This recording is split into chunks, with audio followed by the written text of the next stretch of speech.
I want to ask you, Jonathan Lemire, because we're focusing right now on Iran for very good reason. Americans are not. They're against it. Favorable numbers. But I will tell you, I went to LaGuardia yesterday. 3-hour wait line. Notice he's back. Flights canceled. He got kicked off his plane. It was absolute chaos. Flights being canceled nonstop. And I just sat there thinking, well, a couple things. First of all, we're all talking about Iran. But these people that are waiting 3 hours in line in all these airports in Washington, it's 4 hours in line. That's Houston. That's Houston, 4-hour wait lines. They're not thinking about Iran. They're thinking about the fact that they work.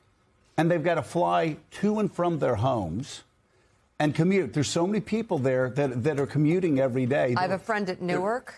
It's a mess.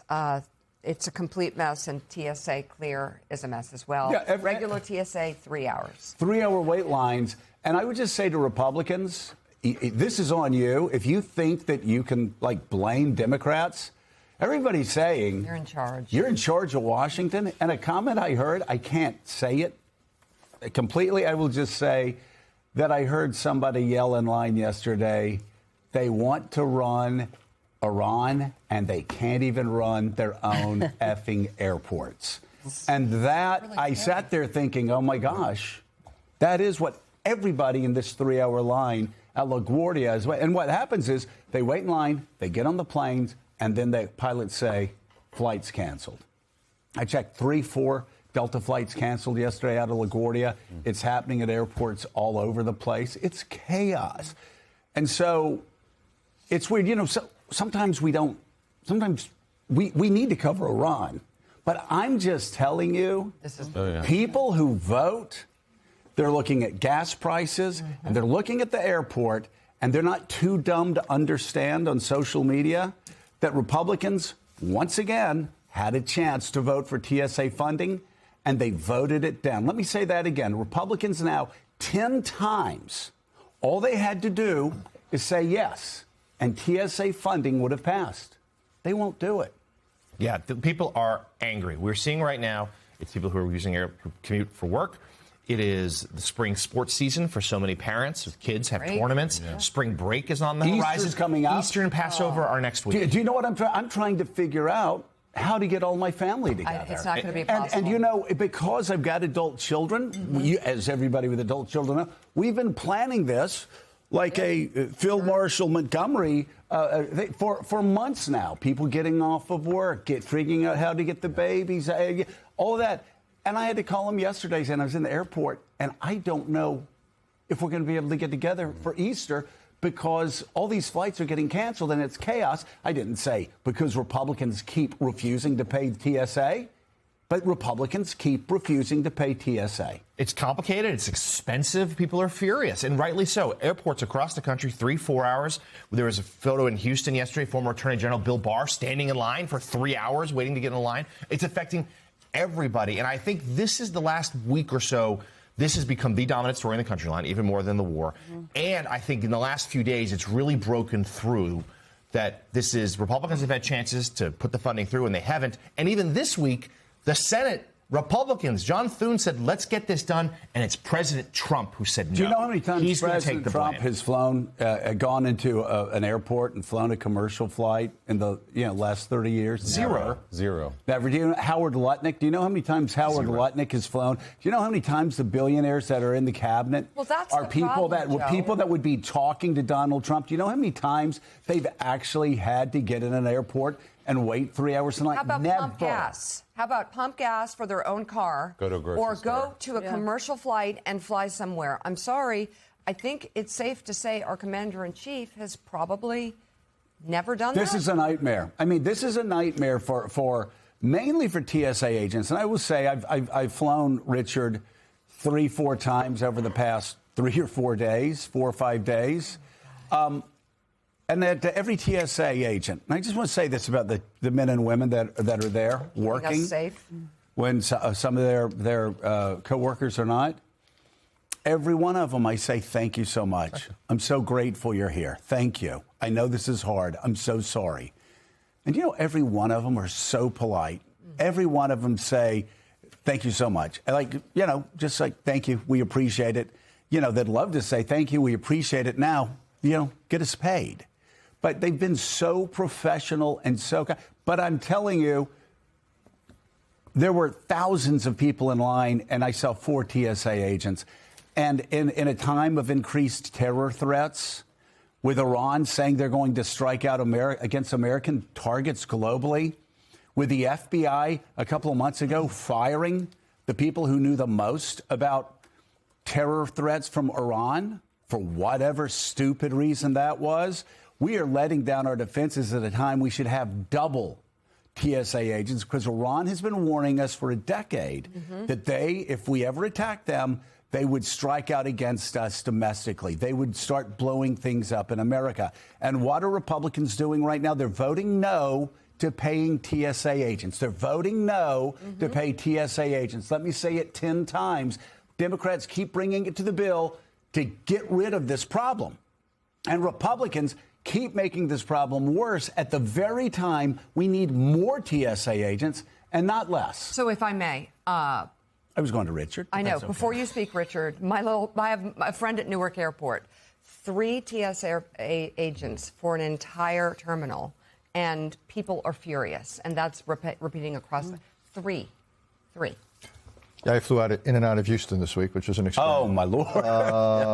Yeah. Look, the TSA agents were incredibly gracious. Actually, I was so nice. I was the clutch travel. I lost an AirPod, and my suitcase open. I had to open it up to get some stuff out, the electronics. I forgot to close it. It all dumped on the floor. Several TSA. Would you ever travel with this guy? I would never. Let me finish the story. See Richard in a line. You're a mess. Oh my God. Anyhow, I'm not with them. They were incredibly gracious. They were incredibly helpful. But one serious point about Iran, their entire strategy is what? It's to extend the battlefield. They can't beat us on the narrow battlefield. So they attack the Gulf countries. I think it's a question of when, not if, they go after vulnerabilities in American society. It's coming. So these people who are not being paid, who are being asked to essentially, volunteer, often do second jobs when they're not at the airports. It is crazy, the pressure and the situation we're putting them, because they are going to be our best line of defense. And you said also, the DOJ work, the people who have left the FBI, people who have left the CIA, we are making ourselves more vulnerable than we ever should. And let's be very clear, Willie. The gutting of these protections intentional. From the very beginning, DOJ was very intentional. They were going to gut the institutions that have protected this country and protected Americans for decades. And they said it. We're going to gut it. Steve Bannon said back in 2016, I'm a Leninist. We want to tear this state to the ground. And they're doing it. And this is what's happening while we're going to a war in Iran, while people are waiting 3-4 hours in line, and there are 3 or 4 TSA agents, and Iran is threatening terror attacks against America. And these Americans are not too old or not too dumb to forget what happened on 9/11 and understand that Iran has promised that they are going to strike America. And we are letting down our line of defenses when Republicans have a chance every day to get the TSA agents paid every day. You're so stupid. First of all, it's dangerous. But politically, you're so stupid. You're so stupid to not force this through and pay our TSA agents. I'm here to tell you, prevent a tragedy from happening. Pay these people. Okay? Because guess what? We all can go to the airport and come home. We're fine. We're fine. I was happy to see Mika. We're fine. But the TSA agents aren't fine. The people who actually have to get to Houston or have to get to San Diego or have to get to Minneapolis for their work. Or medical care. Or for medical care. Or to take care of a sick grandchild. Or to take care of a sick mother or father. They're not okay because of you. Because you Keep voting no on an up or down vote on whether you pay TSA agents or not. And then you try to say, oh, it's very complicated. Democrats are saying, no. You're in charge. Yes is the answer, as John Lennon said. And you know that for sure. Can I just finish? Just stop playing your mind games. Good. I love that song. I want to bump out with it. But Republicans, please help yourself and save Americans. It's that simple. They say yes. And guess what? The TSA agents get paid. These lines go away.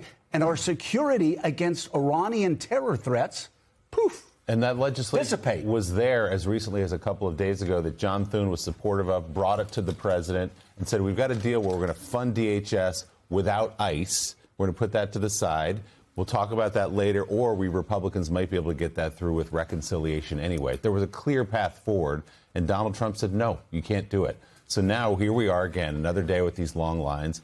And Richard's right. I mean, I've heard more and more people talk about the vulnerabilities of our airports right now. I mean, if you're someone who has ill intentions, you're looking at that situation going, ooh, there's a soft That's our target. weak spot, a soft target. And so now you've got ICE agents in the airports. Some of them now are being asked to scan people's IDs and get people By the way, through. I saw the ICE agents yesterday. They're totally fine. Yeah. Totally fine. And nobody yell at me. A long I'm shot just from reporting. Houston. I'm just reporting, everybody.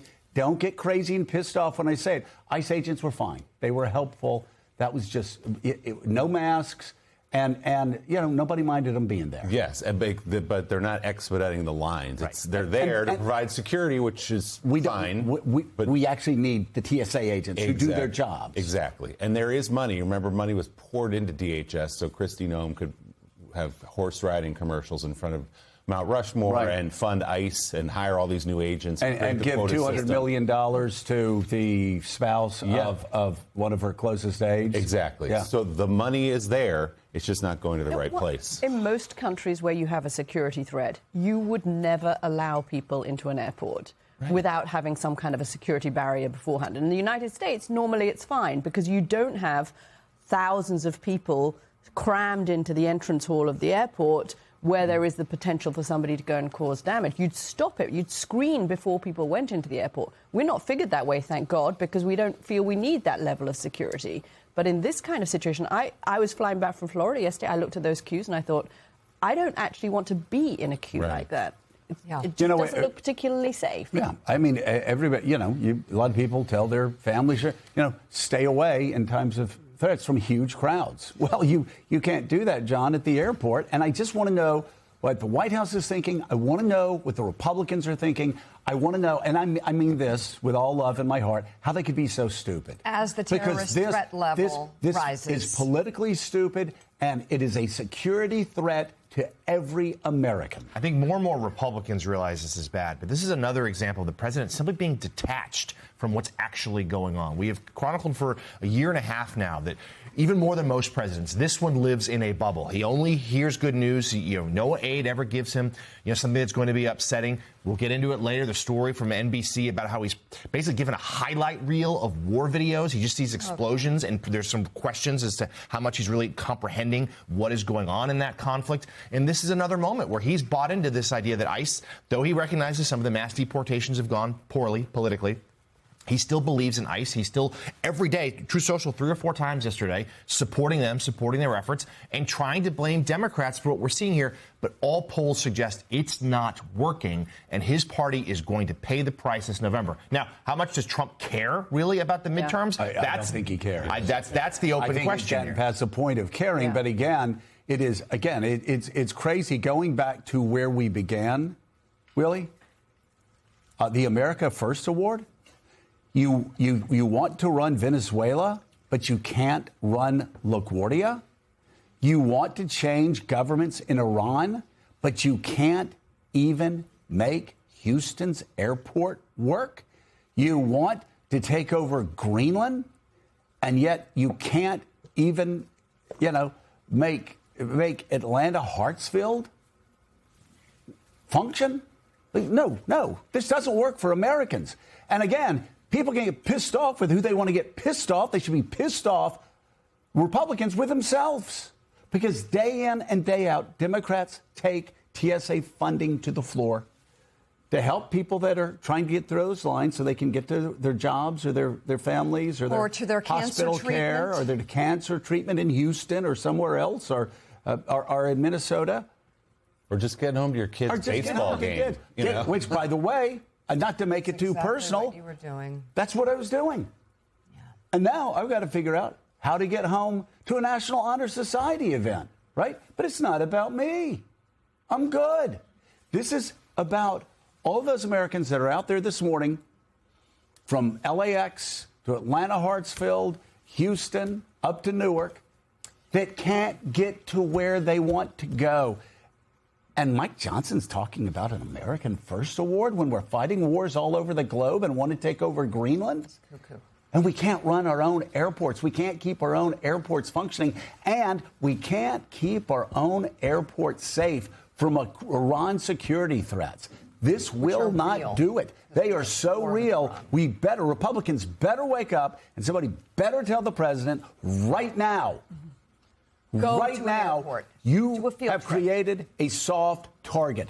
Go to LaGuardia. Go to JFK. Go to Newark. Go to DCA. Go to Dulles.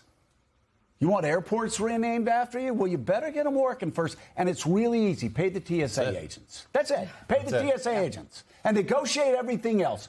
But get our airports safe before a terror attack really causes lasting damage. And just the optic of Mike Johnson and Republicans at that event congratulating themselves and giving trophies to each other while people are standing in these lines and paying $4 a gallon for gas. Not a great look.